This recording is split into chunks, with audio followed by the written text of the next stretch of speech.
بسم الله الرحمن الرحيم. الحمد لله رب العالمين. اللهم صل وسلم وبارك على محمد وعلى آل محمد. اللهم انفعنا بما علمتنا وعلمنا ما ينفعنا وزدنا علما وبارك لنا في علمنا وارزقنا الإخلاص في القول والعمل كاملا وعلما نافعا لا ينسى وتوفيقا دائما وصحة ويقينا وعافية. اللهم اشف مرضانا، اللهم ارحم موتانا، اللهم يسر لنا حجا مبرورا وأمرا متقبلا، آمين يا رب العالمين. Alhamdulillah kaum muslimin rahimani wa rahimakumullah. Kita lanjutkan kembali pengajian kitab Nurul Hidayah fi Tartibil Ahwalil Ukhrawiyah atau Al-Arba'un Al-Ukhrawiyah, yang sebagaimana sudah kemarin saya jelaskan, ini kitab ditulis setelah wafatnya guru kami Al-Ustadzah Nur Hidayah rahimahullahu ta'ala, dan kitab ini sudah kita pelajari sampai pada hadis yang keempat. Maka untuk menyingkat waktu, kita langsung saja melanjutkan pada hadis berikutnya, hadis yang kelima. Faqala al-muallif rahimahullah wa hafizahullah ta'ala. Al-hadithul khamis, hadis yang kelima. Al-qabru naw'an, kuburan itu ada dua macam. Ruya, diriwayatkan, an Atiyata an Abi Sa'idin radhiyallahu anhu qala, dakhala, telah masuk Rasulullah sallallahu alaihi wasallam musallahu, pada tempat salat beliau. Fara'a, maka beliau melihat nasan, beberapa orang, ka'annahum, seolah-olah mereka, yaktashirun, mereka sedang tertawa-tawa. Qala, maka Rasul bersabda, ama, ketahuilah, innakum, sesungguhnya kalian, lau aktsartum, kalau kalian memperbanyak, dzikra hadzimil ladzat, mengingat pemutus kelezatan, maksudnya kematian, la syaghalakum, sungguh dia akan menyibukkan kalian, amma ara, dari apa yang saya lihat, yaitu tertawa-tawa. Fa'aksiru, maka perbanyaklah, min dzikri, mengingat, hadzimil ladzat, pemutus kelezatan, yaitu al-mauti, yaitu kematian. Innama, sesungguhnya tiada lain, al-qabru, kuburan itu, raudhatun, satu kebun, min riyadil jannah, dari kebun-kebun surga, au hufratun, atau satu lubang, min hufarin nar, dari lubang-lubang api neraka. Hadis diriwayatkan oleh At-Tirmidzi, dan dia mengatakan gharibun ay dhaifun, maksudnya hadis ini dhaif. Tapi ketahuilah bahwa tidak selalu ketika dia mengatakan gharib itu selalu dhaif, ya. Dan apa yang sudah saya jelaskan dulu, saya ralat, tidak selalu begitu, tapi seringnya ketika Imam Tirmidzi mengatakan gharib, itu biasanya adalah hadisnya dhaif. Kemudian yaktashirun, itu maknanya adalah yadhakun, mereka tertawa. Kaum muslimin rahimani wa rahimakumullah, hadis ini dhaif sehingga dimulai dengan ruya, dan inilah adabnya para ulama ketika menyampaikan hadis-hadis yang dhaif, dimulai dengan kata-kata ruwiya, diriwayatkan, tidak langsung dengan lafal yang tegas mengatakan Rasul sallallahu alaihi wasallam bersabda. Tetapi kalau hadisnya sahih atau hadisnya hasan, baru digunakan kata-kata yang tegas seperti itu.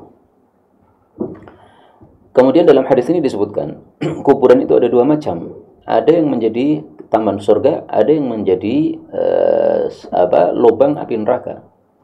Tapi hadis ini sanadnya dhaif. Terus bagaimana? Apakah maknanya diterima atau tidak? Maknanya dapat diterima karena dikuatkan dengan hadis-hadis lain yang semisal, yang memiliki makna seperti ini. Termasuk diantaranya hadis-hadis yang nanti akan kita baca pada kitab ini. Sehingga ringkasnya, isinya tidak ada masalah, dan nanti akan kita temukan hadis-hadis yang semakna dengan dengan hadis ini. Kemudian kita ambil beberapa faedah. Faedah yang pertama, Atiyah untuk orang Indonesia biasanya adalah nama seorang wanita, tapi untuk orang Arab tidak, ya. Atiyah itu artinya pemberian, dan ini biasanya dipakai oleh untuk nama laki-laki. Misalnya ada seorang ulama namanya Atiyah Al-Aufi, ini seorang laki-laki. Sehingga di sini pun juga sama, ya, Atiyah ini seorang perawi laki-laki. Kemudian faedah yang kedua, Yaktashirun, para sahabat tertawa-tawa. Jadi menunjukkan bahwa tertawa-tawa itu tidak ada masalah. Yang penting tidak berlebihan. Karena kalau berlebihan menyebabkan kerasnya hati. Sebagaimana sabda Rasulullah sallallahu alaihi wasallam. Beliau mengatakan, "Iyyakum wa kathratad dhahiki, fa inna kathratad dhahiki tumitul qalba." Wa la tukthirud dhahik. Janganlah engkau memperbanyak tertawa. Fa inna kathratad dhahik, karena sesungguhnya banyaknya tertawa. Ini tertulis dhahika, tapi mestinya dhahiki. Tumitul qalba, itu bisa mematikan hati. Dalam hadis yang lain, ini hadis riwayat Tirmidzi, dalam hadis yang lain, wa iyyaka wa kathratad dhahik, jauhilah memperbanyak tertawa. Fa inna kathratad dhahik, karena memperbanyak tertawa, fasadul qalbi, merusak hati. Hadis riwayat Ibnu Majah, derajatnya sahih. Nah, maka ini sama sekali tidak menunjukkan bahwa para sahabat banyak tertawa. Hanya pada saat itu, pada kejadian itu mereka sedang tertawa-tawa. Nah, maka Rasulullah SAW mengingatkan mereka. Beliau katakan, kalau kalian mengetahui, kalau kalian itu memperbanyak mengingat mati, niscaya kalian tidak akan tertawa-tawa seperti ini. Kemudian beliau menyuruhkan untuk memperbanyak mengingat kematian. Nah, perintah memperbanyak mengingat kematian ini pun maknanya juga sahih. Kita temukan dalam hadis-hadis yang lain. Misalkan Rasulullah SAW bersabda, "Aktsiru dzikra hadhimil ladzat al-maut." Memperbanyaklah mengingat pemutus kelezatan, yaitu adalah kematian. Ini hadis diriwayatkan oleh Tirmidzi, Nasa'i, Ibnu Majah, Abu Nuaim dalam kitab Hilyah dari Ibnu Umar radhiyallahu anhu, dan hadis ini derajatnya sahih. Dan kata-kata ini, hazim, ini boleh dibaca dengan zal, hazim artinya pemutus, boleh juga dibaca dengan tanpa titik, yaitu hadim artinya penghancur. Dan itu maknanya sama ya, karena dengan sebab mati maka kelezatan sudah hancur semuanya. Dan kelezatan sudah putus semuanya. Orang mati dikasih minuman tidak akan bisa merasakan lezatnya minuman tersebut. Demikian juga dia dipukul tidak merasakan sakitnya sebagaimana orang yang hidup. Meskipun tidak boleh seseorang itu berbuat dolim kepada orang yang sudah mati dengan memukul dan sebagainya. Kemudian bagaimana cara mengingat kematian? Cara mengingat kematian tidak disebutkan oleh Nabi SAW dalam hadis ini, tapi salah satu caranya yang paling gampang adalah kita melakukan ziarah kubur. Karena dengan melakukan ziarah kubur, maka kita akan otomatis mengingat kematian. Demikian juga kalau ada jenazah, maka kita menghadiri salat jenazah. Kita datang ke rumah duka apabila ada kesempatan untuk datang ke sana, sehingga melihat bagaimana kondisi jenazah, sehingga kita juga merasakan untuk pribadi kita sendiri, nanti saya akan menjadi seperti jenazah ini. Ini menyebabkan kita jadi ingat terhadap kematian. Hadis yang ke-6, al-haditsus sadis, al-arwah, tentang roh. Jadi setelah kita bicara kubur, maka kita bicara tentang roh, karena orang di kuburan itu berarti sudah dipisahkan antara jasadnya dengan rohnya. Ya. Rohnya diambil dari jasadnya dikubur, rohnya kemudian diangkat ke langit. An Ka'b bin Malik an Ummi Bishrin bintil Bara ibn Ma'rur anna Rasulullah sallallahu alaihi wasallam yaqul, inna sesungguhnya arwahul mu'minin, roh-rohnya orang-orang beriman, fi tayrin, pada burung-burung, khudrin yang warnanya hijau, ta'luqu yang makan, bi syajaril jannah, pada pohon-pohon surga. Hadis diriwayatkan oleh Ibnu Majah, wa fihi kisah, dan dalam hadis ini ada kisah. Wa yuqalu, dan dikatakan, maksudnya ada pendapat yang lain yang mengatakan arwahuhum, roh-roh para manusia ini, fi fina'il kubur, ada pada halaman kubur. Jadi di sekitar kuburannya. Wallahu alam, Allah lah yang lebih mengetahui.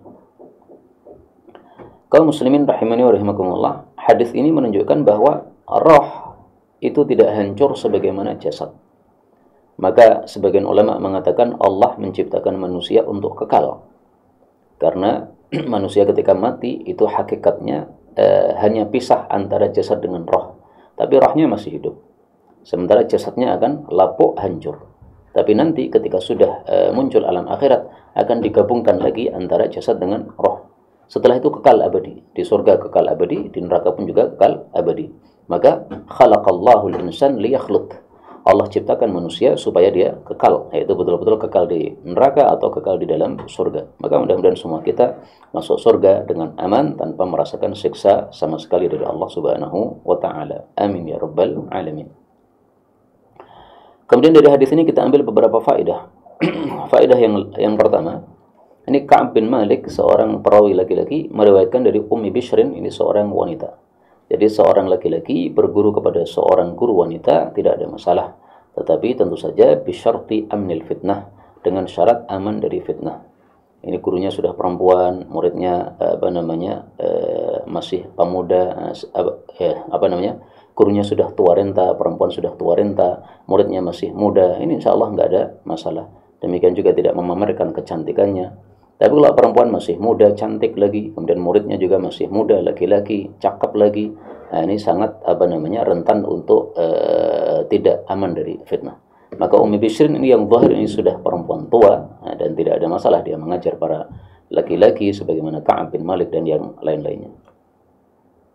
Faedah berikutnya, dalam hadis ini disebut arwahul mu'minin, roh-rohnya orang-orang beriman. Apakah ini bertentangan dengan hadis yang lain yang mengatakan bahwasanya yang menjadi burung-burung itu adalah roh-rohnya orang-orang yang mati syahid?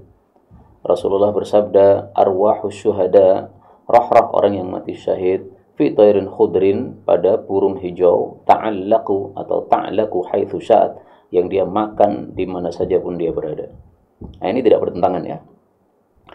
Karena begini, untuk orang-orang yang mati syahid ini, rohnya pun juga di dalam burung-burung yang hijau, tetapi punya kelebihan. Kelebihannya apa?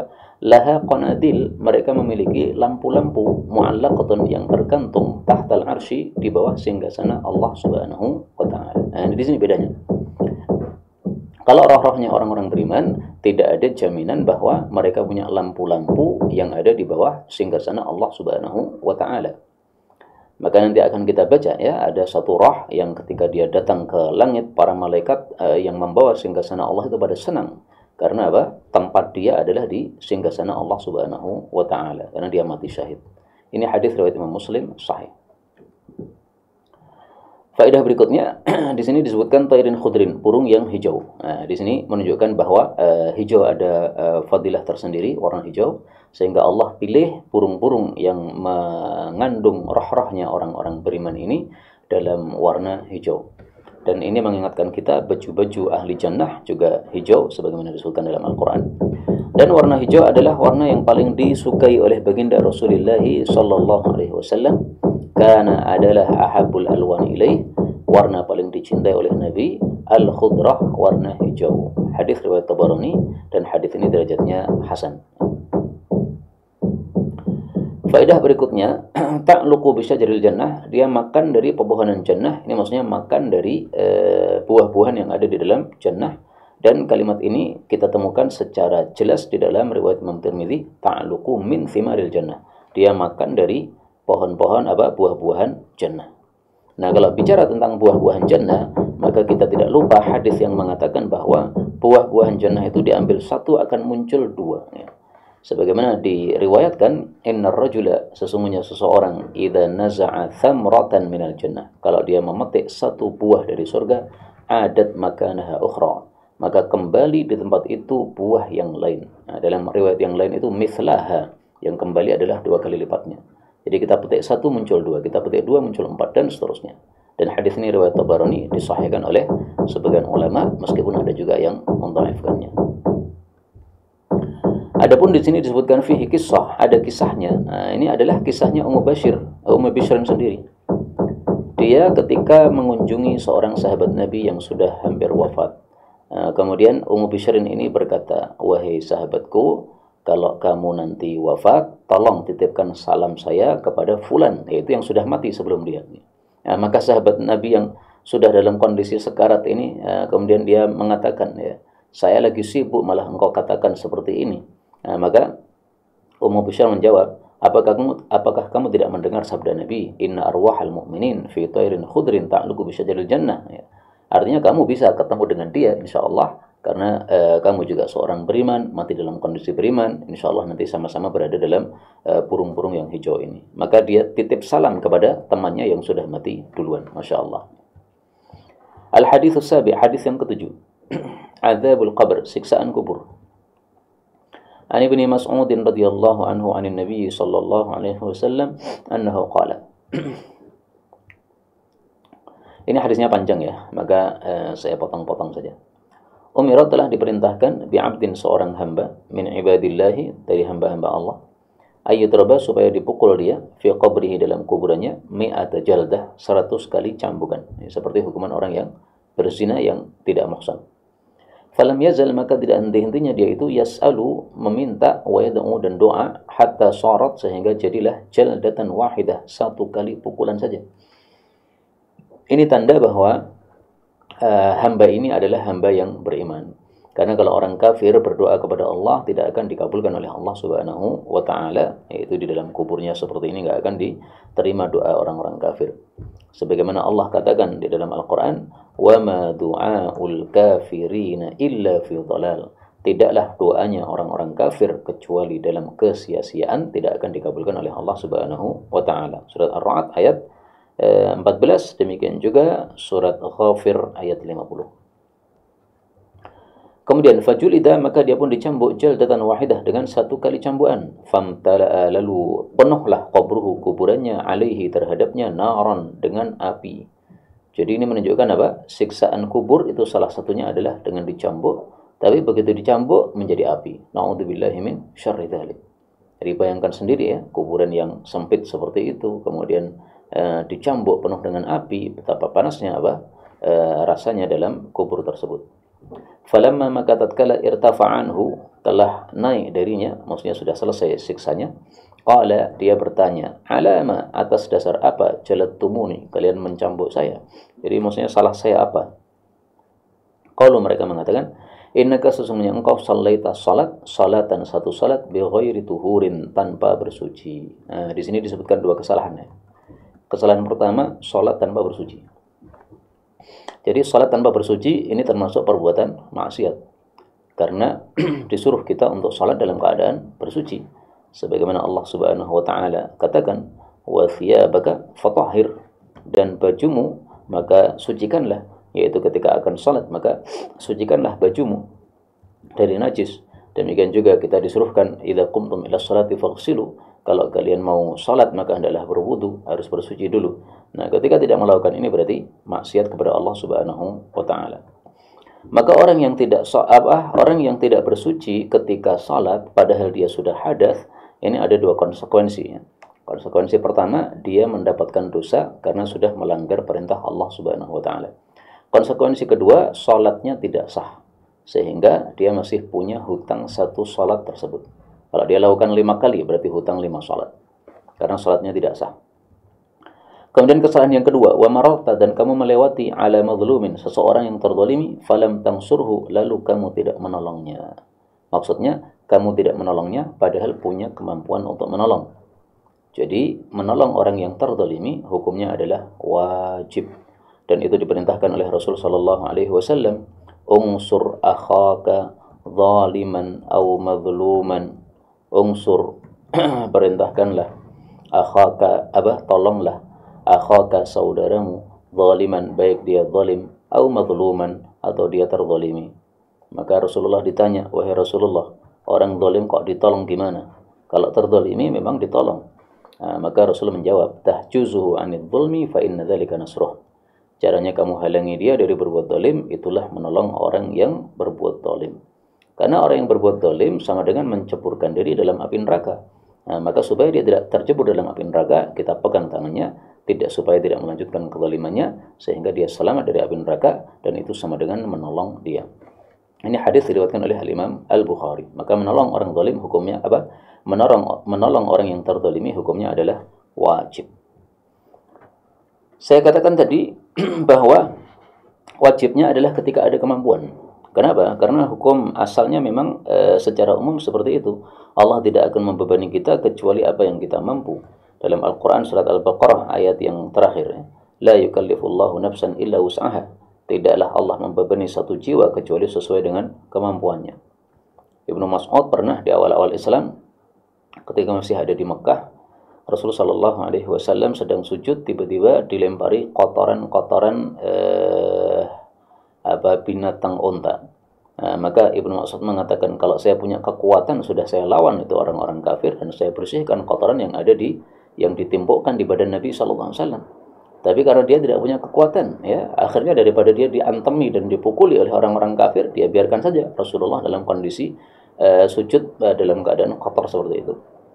Sampai akhirnya kemudian dibersihkan oleh Fatimah putri Rasulullah Sallallahu Alaihi Wasallam.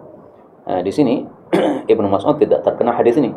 Dia melewati Nabi yang terzalimi, kemudian tidak menolong, ya nggak ada masalah. Memang tidak punya kemampuan sama sekali. Hadis ini rawahu Tahawi, diriwayatkan oleh Imam Tahawi fi Syarhi Mushkil al-Athar, dalam kitab Syarhi Mushkil al-Athar. Ini Imam Tahawi punya dua kitab yang terkenal, ya. Pertama Syarhu Mushkil al-Athar, yang kedua Syarhu Ma'anil Athar. Maka hati-hati harus dibedakan antara Mushkil al-Athar dengan Ma'anil Athar. Dua kitab yang berbeda. Waqala, dan dia mengatakan fihi, di dalam hadis ini, anna tarikas shalah, bahwasanya orang yang meninggalkan salat hatta kharaja waktuha, sampai keluar waktunya, lam yakun bidzalika kafiran, dia tidak menjadi kafir dengan sebab hal itu. Karena orang ini tadi, dia salat tanpa berwudu, berarti salatnya kan tidak sah, seolah-olah berarti dia tidak salat sama sekali. Nah, sampai keluar waktunya, kemudian dia baru salat berikutnya dengan wudu. Berarti ini sudah meninggalkan salat sampai keluar waktunya. Itu tidak menyebabkan dia kafir. Karena itulah menurut mayoritas para ulama, orang yang meninggalkan salat selama tidak mengingkari kewajiban salat, dia masih muslim, tapi muslim yang fasik. Ya, seperti mungkin banyak orang-orang Jawa atau orang-orang Indonesia yang mereka itu agamanya Islam, KTP-nya Islam. Kalau ditanya agamanya Islam, hari raya juga datang ke lapangan, atau minimal dia ikut merayakan hari-hari besar Islam. Tapi nyatanya dia tidak melakukan salat. Bagaimana orang seperti itu? Menurut mayoritas para ulama, meninggalkan salat tidaklah sampai kepada kafir, tetapi dia adalah muslim yang fasik, yang wajib masuk neraka kalau tidak diampuni oleh Allah Subhanahu, atau sampai diampuni oleh Allah Subhanahu wa taala. Kemudian Imam Tahawi ini adalah gurunya Al-Imam At-Tabarani. Sudah sering kan mendengar nama Imam Tabarani, ya, penulis kitab Mu'jam Kabir, Mu'jam Wasit, Mu'jam Shaghir.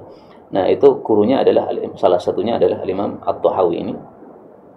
Dan Imam Tahawi ini termasuk contoh ulama yang berpindah madhab. Dulunya dia bermadhab Syafi'i, karena dia ngaji kepada pamannya sendiri, yaitu Al-Imam Al-Muzani. Imam Muzani ini muridnya Imam Syafi'i rahimahullahu ta'ala. Tapi ketika dia ditegur oleh pamannya ini dengan teguran keras, maka dia marah. Nah, karena marah, akhirnya dia kemudian pindah madhab.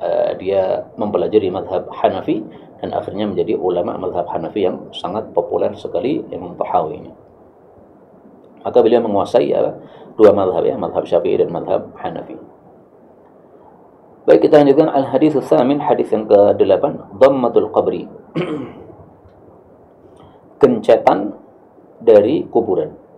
Jadi orang beriman itu kalau dimasukkan dalam kuburan, tetap dikencet oleh kuburan sebagaimana jenazah-jenazah yang lain. Ya, orang-orang kafir juga begitu sama. An Ibnu Umar radhiyallahu anhuma an Rasulillah sallallahu alaihi wasallam qala. Hada, orang ini, alladzi, adalah orang yang taharraka lahu, bergerak karena dia, al-arsyu, singgasana Allah Subhanahu wa taala. Wa futihat, dan dibuka lahu untuknya, abwabus sama, pintu-pintu langit. Wa syahidahu, dan menyaksikannya, sab'una alfan, 70.000 minal malaikah, dari para malaikat. Laqad dumma, sungguh-sungguh dia dikencet, dhammatan, dengan satu kencetan, thumma furrija anhu, kemudian dilonggarkan untuk dia. Hadis diriwayatkan oleh Al-Imam An-Nasai. Kaum muslimin rahimani wa rahimakumullah, hadis ini menunjukkan bahwa ada kencetan terhadap jenazah setelah dia dimasukkan ke dalam kuburan.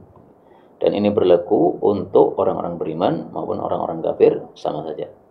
Hanya bedanya kalau untuk orang beriman, thumma furrija anhu, ya, kemudian dilonggarkan untuk dia, sehingga tidak kesakitan lagi. Tapi kalau orang-orang kafir, maka dikencet dan tidak ada berhentinya sampai remuk-remuk tulang-tulangnya tersebut. Disiksa oleh Allah Subhanahu wa taala dengan kencetan tersebut, dan masih ada siksaan-siksaan yang lain berikutnya. Na'udzubillahi min syarri dzalik. Karena itu kaum muslimin rahimani wa rahimakumullah, hadis-hadis seperti ini mengingatkan kita tentang fadilah surat Al-Mulk. Karena Rasulullah sallallahu alaihi wasallam bersabda bahwa surat Al-Mulk itu adalah al-mani'ah min adzabil qabr. Itu yang mencegah dari siksaan kubur. Hadis riwayat Ibnu Marduyah dari Ibnu Mas'ud radhiyallahu anhu. Dan Nabi sudah mencontohkan kepada kita setiap malam sebelum tidur membaca surat Al-Mulk. Nah, insyaallah kalau kita rutinkan setiap malam membaca surat Al-Mulk, Allah pun akan mencegah siksa kubur untuk mengenai kita. Maka kalau kita mengalami dhammah ini, ya dikencet ini, dikencet sebentar, kemudian setelah itu akan dilepas oleh Allah Subhanahu wa taala. Kemudian apa makna kencetan ini? Ada dua tafsiran. Tafsiran yang populer, ini digencet karena manusia ini terbuat dari bumi, jadi dari tanah. Kemudian manusia sudah diambil janji oleh Allah, nanti kalau lahir sebagai manusia kamu harus ibadah kepada saya. Alastu birabbikum? Qalu bala. Ya, pada surat Al-A'raf yang terkenal. Nah, begitu orang manusia ini lahir ke bumi, akhirnya malah dia tidak taat secara penuh kepada Allah Subhanahu wa taala. Maka kekurangan-kekurangan manusia dalam ketaatan kepada Allah menyebabkan bumi ini jadi mangkal sama dia. Kamu itu sudah diciptakan dari saya, sudah diambil janji oleh Allah untuk taat, ternyata enggak sempurna taatnya. Nah, begitu dikembalikan ke dalam bumi, maka buminya marah, dia kencet seperti itu. Terus kenapa dilepas? Dilepas ini karena adalah rahmat Allah Subhanahu wa taala. Maka kalau dia termasuk orang-orang yang muhsinin, orang-orang yang berbuat baik, yang banyak kebaikannya, maka Allah Subhanahu wa taala sudah mengatakan rahmatullahi qaribum minal muhsinin. Sesungguhnya rahmat Allah Subhanahu wa taala itu dekat terhadap orang-orang yang beriman. Surat Al-A'raf ayat 56. Maka para ulama katakan semakin dia baik, maka semakin cepat rahmat Allah turun, sehingga kencetannya sebentar, habis itu dapat rahmat Allah, lepas.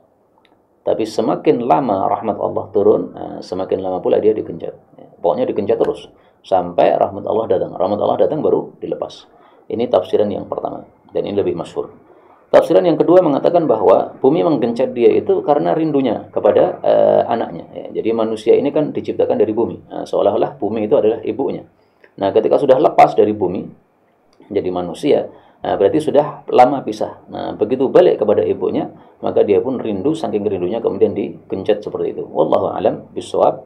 Tampaknya yang lebih pas adalah tafsiran yang pertama. Kemudian yang dimaksud di sini, hadza, orang ini adalah Sa'ad bin Mu'adz, seorang sahabat Ansar yang sangat terkenal. Namanya adalah Sa'ad ibnu Mu'adz. Rasulullah sallallahu alaihi wasallam bersabda, ihtazza arsyur rahman, telah guncang singgasana Allah Subhanahu wa taala limauti Sa'd bin Mu'adz, karena kematiannya Sa'ad bin Mu'adz. Hadis riwayat muttafaqun alaih. Ini yang saya katakan tadi ya. Sa'ad bin Mu'adz, seorang sahabat Ansar, dia kepala suku Aus, dan dia itu sederajat dengan Abu Bakar As-Siddiq di kalangan orang-orang Muhajirin. Maka untuk Muhajirin ini paling utama adalah Abu Bakar As-Siddiq, untuk kalangan Ansar paling utama adalah Sa'ad bin Mu'adz ini. Nah, Sa'ad bin Mu'adz karena dia matinya termasuk mati syahid, maka begitu dia rohnya naik ke langit, tempatnya kemudian di bawah singgasana Allah Subhanahu wa taala, maka saking senangnya singgasana Allah ini kedatangan tamu mulia, akhirnya dia pun berguncang-guncang. Jadi berguncangnya karena apa?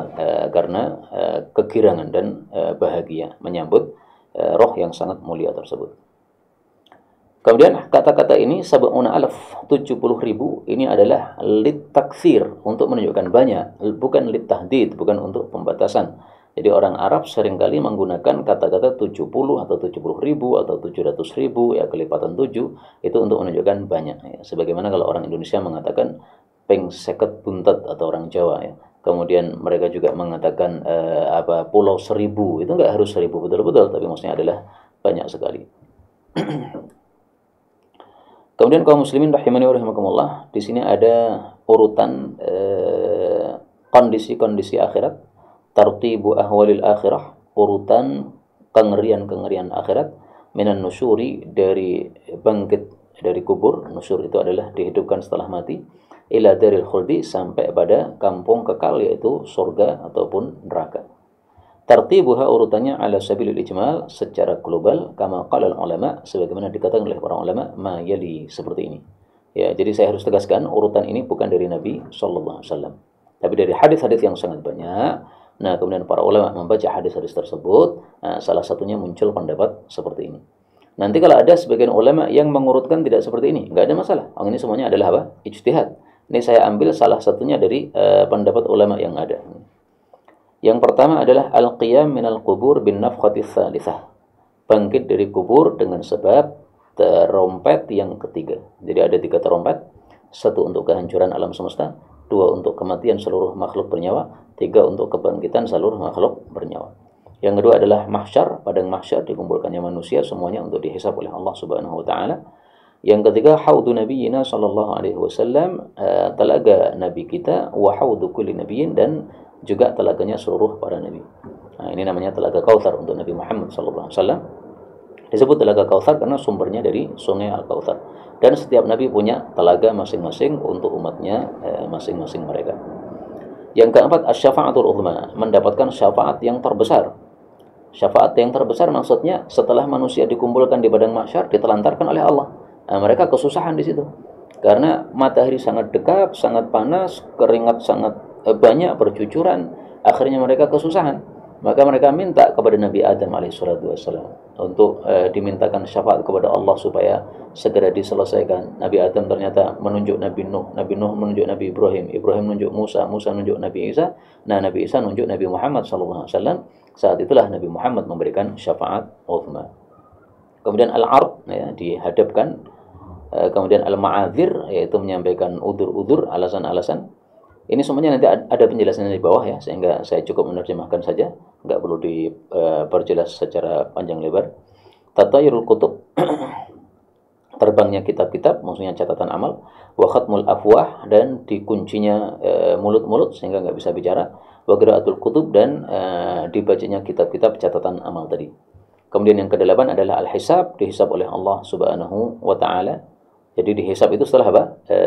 Kitab catatannya diberikan. Nah, begitu diberikan, kemudian setelah itu apa? Dihisab oleh Allah Subhanahu wa taala. Kemudian yang ke-9 al-wazn, ditimbang. Nah, yang ditimbang ini ada 3, orangnya ditimbang, yang beramal ditimbang, amalannya juga ditimbang, maka amalan itu ada wujud-wujudnya nanti. Kemudian yang ketiga adalah catatan amalnya pun juga ditimbang. 3 semuanya ditimbang oleh Allah Subhanahu wa taala. Mudah-mudahan timbangan catatan amal kita yang baik adalah berat sehingga kita termasuk orang-orang yang masuk surga. Amin ya rabbal alamin.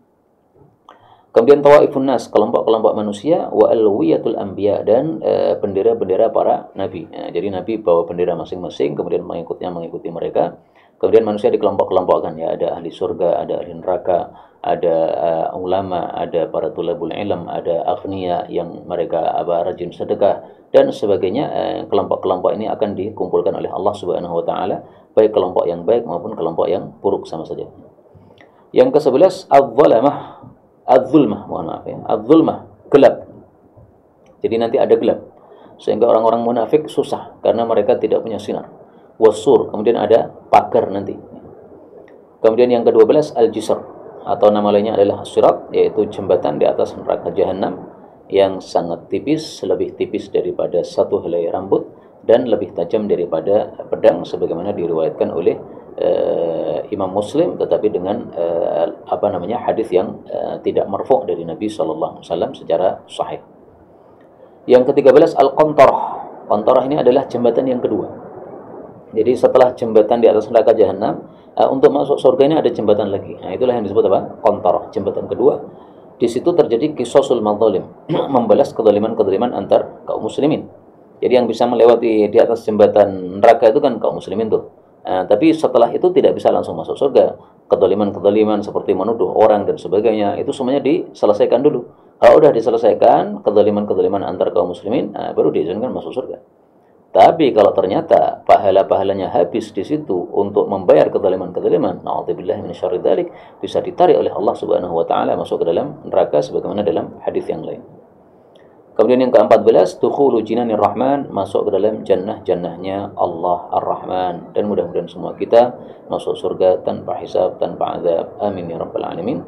Wallahu a'lam wa ilmuhu atam. Allah lebih paham dan Allah lah yang ilmunya lebih sempurna. Nah, itulah urutan-urutan secara ringkas untuk kondisi-kondisi akhirat.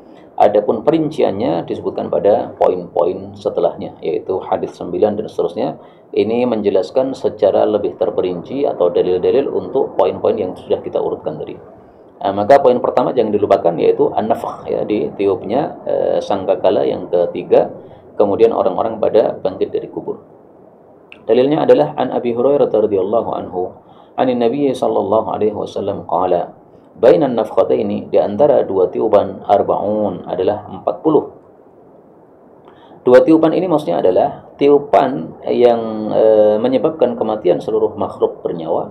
Kemudian tiupan berikutnya yaitu tiupan kebangkitan seluruh makhluk bernyawa. Ini antara dua tiupan ini. Makanya para ulama sebagian mengatakan tiupan malaikat Israfil itu ada dua, karena ada hadis ini mengatakan 2 kali tiupan. Tapi pendapat yang lain mengatakan 3 kali tiupan. Nah, sebenarnya dua pendapat ini tidak bertentangan, karena kalau dirinci memang ada 3, tapi yang lebih populer adalah yang 2 ini. Kalau mereka mengatakan, ya Abu Hurairah, wahai Abu Hurairah, arba'una yauman, apakah yang dimaksud Nabi itu 40 hari?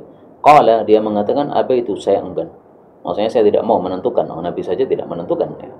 Qala arba'una sanatan, apakah 40 tahun? Qala apa itu? Qala arba'una syahran, apakah 40 bulan? Qala apa itu? Jadi pokoknya dia mendengar Nabi mengatakan arba'un titik, sudah enggak ditambah-tambahi oleh Abu Hurairah radhiyallahu anhu.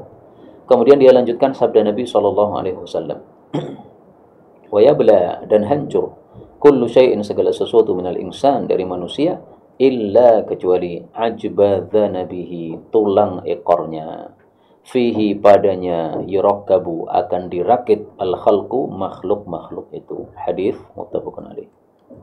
Jadi ternyata cara Allah Subhanahu wa taala untuk membangkitkan kembali manusia setelah kematian, demikian juga makhluk-makhluk bernyawa, bahwa setelah semua tubuhnya hancur, baik itu dagingnya maupun kulitnya maupun gajihnya maupun tulang-tulangnya, ternyata ada satu yang tersisa, ya, itu adalah tulang ekornya. Nah, dari situlah Allah Subhanahu wa taala dulu menciptakan manusia, dan dari situ pula Allah nanti akan menghidupkan kembali manusia. Ini bukan berarti bahwa Allah maha lemah, ya, sehingga perlu menyisakan satu untuk bisa menghidupkan. Enggak, sama sekali. Kalau Allah menghendaki semuanya hancur, bisa.